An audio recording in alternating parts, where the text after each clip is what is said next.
एक गरीब बाप की बेटी को शादी के बाद जिंदा लाश बनकर ससुराल में रहना पड़ता था।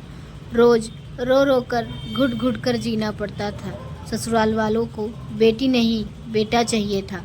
दोस्तों, यह अनोखी कहानी सुनकर आपके रोंगटे खड़े हो जाएंगे। ससुराल वालों को बेटी नहीं चाहिए था, बेटा चाहिए था, और जब बेटा हुआ है तो भी कोई नहीं चीज़ें, वो तो एक अजनबी आदमी भी कर लेता है। पूरा उस तरीके से ही उसने मेरे साथ बहुत एकदम मतलब जिंदा लाश बन के रहना पड़ता है, पूरा जिंदा लाश बन के। और अगर नहीं मिला तो पूरी ज़िंदगी एक लड़की को रोना पड़ता है।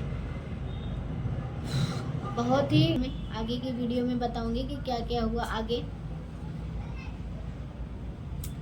जैसे दोस्तों, ये दर्द एक लड़की तभी बयां करती है जब वो बहुत ही ज़्यादा हर्ट हो जाती है, परेशान हो जाती है, तभी वो अपना दर्द। नमस्ते दोस्तों, आप सभी का एक और नई वीडियो में बहुत बहुत स्वागत है। दोस्तों, अगर आप लोग शादी करना चाह रहे हैं या अपनी बहन बेटी की शादी करना चाह रहे हैं या आप खुद शादी करना चाहते हैं तो प्लीज़ इस वीडियो को एक बार पूरा ज़रूर देखना है, क्योंकि इस वीडियो में मैं अपनी खुद पर बीती हुई बात आप सबको बताऊंगी कि मेरे साथ शादी को लेकर कितना बड़ा फ्रॉड हुआ है, जो कि मैं 4 साल से अभी तक इस फ्रॉड को झेल रही हूँ। शादी में भी इतना स्कैम, इतना फ्रॉड होता है कि लड़की की शादी हो जाती है और फिर लड़की फंस जाती है फ्रॉडगिरी में, और उसके बाद वो बेचारी कुछ नहीं कर पाती है। बहुत ही ज़्यादा अंदर से घुट घुट को उसको जीना पड़ता है। या तो वो खुद को ख़त्म कर लेती है, या तो फिर उसको उसी जंजाल में फंसकर घुट घुट के जीना पड़ता है। दोस्तों, मेरे शादी के बाद मेरे साथ क्या क्या होता है उसकी पहले की वीडियो तो मैं अभी आप सबके साथ शेयर कर दी हूँ, लेकिन डिलीवरी के बाद मेरे साथ क्या क्या होता है वो सारी चीज़ें मैं आप सबके साथ शेयर कर रही हूँ। तो प्लीज़ वीडियो को पूरा देखना। दोस्तों, जब मेरी डिलीवरी हॉस्पिटल इलाहाबाद प्रयागराज में होती है, उस टाइम मेरे मम्मी पापा, मेरी दादी थी जो कि मेरा पूरा ख्याल रखी हैं। और ससुराल की बात करूं तो ससुराल से मेरे कोई भी लोग नहीं आए हैं। 2 से 3 दिन फ़ोन करने के बाद भी मेरी डिलीवरी में मेरी दादी, मम्मी और मेरे पापा मेरा बहुत साथ देते हैं। अगर उस टाइम मेरे पापा, मम्मी या दादी नहीं होती तो शायद मैं दुनिया छोड़कर चली गई होती।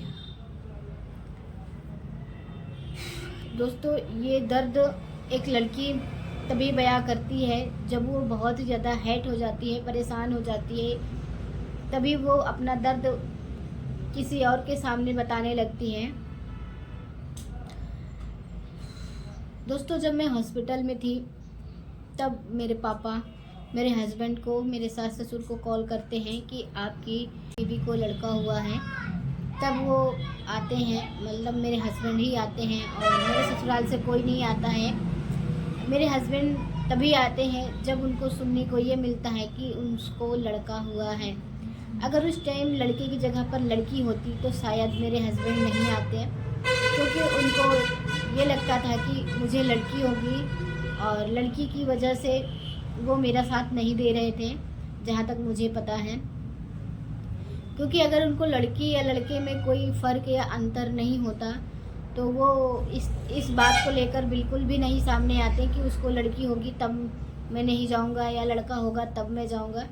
तो अगर मुझे उस टाइम लड़की होती तो शायद नहीं आते, लड़का हुआ था तो इसलिए वो आए थे। और मेरे हस्बैंड जब आते हैं हॉस्पिटल तो वहाँ पर ना ही तो किसी से बोलते थे, ना ही तो किसी से बात करते थे। मुझसे भी उन्होंने बात करने की कोशिश नहीं की। एक बार आए, मुझे एक नज़र इस तरीके से देखे और उसके बाद वो जाकर दूर खड़े हो गए। मतलब दूर खड़े हो जाते हैं जैसे कोई हॉस्पिटल में किसी और को देखने आया है तो उस तरीके से आपको देख ले, उस तरीके से। क्योंकि हॉस्पिटल में तो अगर किसी और को कोई देखने भी आता है तो भी लोग कहते हैं कि अरे ये आपकी बेटी है, इनको क्या हुआ, लड़का हुआ लड़की हुआ। लोग ऐसे हाल चाल लेने लगते हैं, पूछने लगते हैं, देखने लगते हैं कि कितना क्या हुआ है, कितनी दिक्कत है, कितनी दिक्कत नहीं है। तो वो सारी चीज़ें वो तो एक अजनबी आदमी भी कर लेता है। पूरा उस तरीके से ही उसने मेरे साथ व्यवहार किया। उस टाइम मुझे ऐसा लग रहा था कि जब मेरे हस्बैंड आते हैं तो मुझे ऐसा लगा कि अब मेरे हस्बैंड मेरा पूरा ख्याल रखेंगे और वो मुझसे बहुत प्यार करेंगे, क्योंकि मैंने एक लड़के को जन्म दिया है, लड़की को नहीं।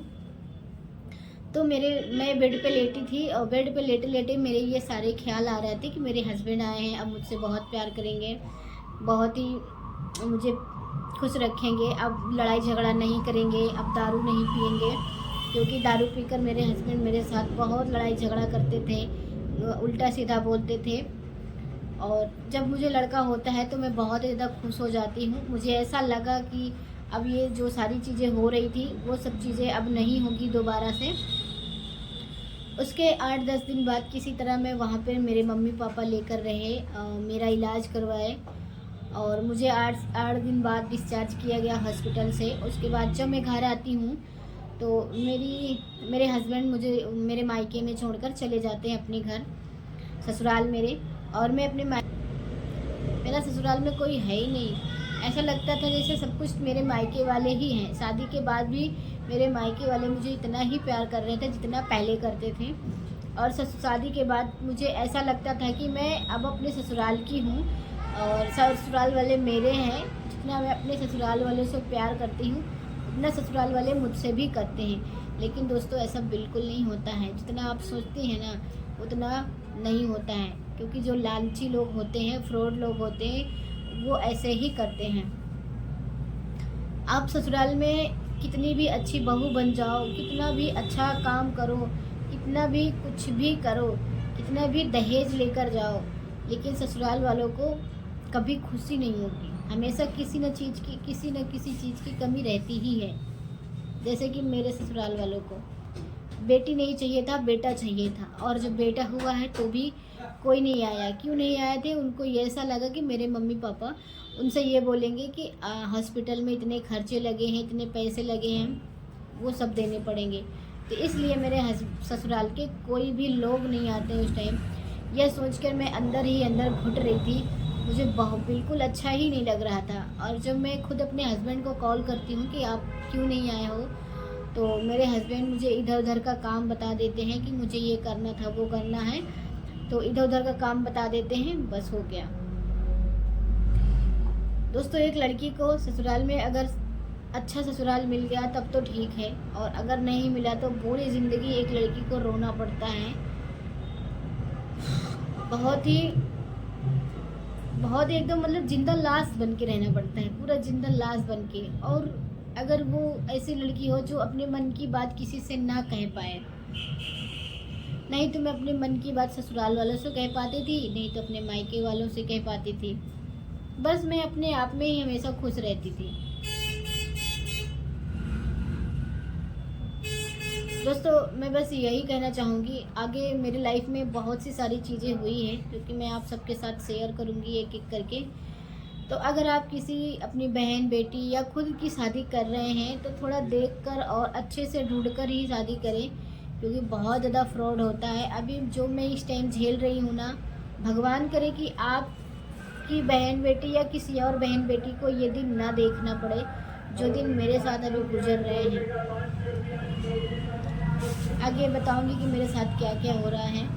तो दोस्तों वीडियो अच्छी लगी तो वीडियो को लाइक ज़रूर करें, चैनल को सब्सक्राइब करके वीडियो को ज़्यादा से ज़्यादा लोगों तक शेयर कर दें, ताकि मुझे और मेरे बच्चे को प्यार और सपोर्ट मिल सके आप सबका, क्योंकि मुझे बहुत ज़रूरत है आप लोगों की प्यार आशीर्वाद की। आज के लिए बस इतना ही, मिलते हैं कल की वीडियो में। आगे की वीडियो में बताऊंगी कि क्या क्या हुआ आगे। जय श्री राम।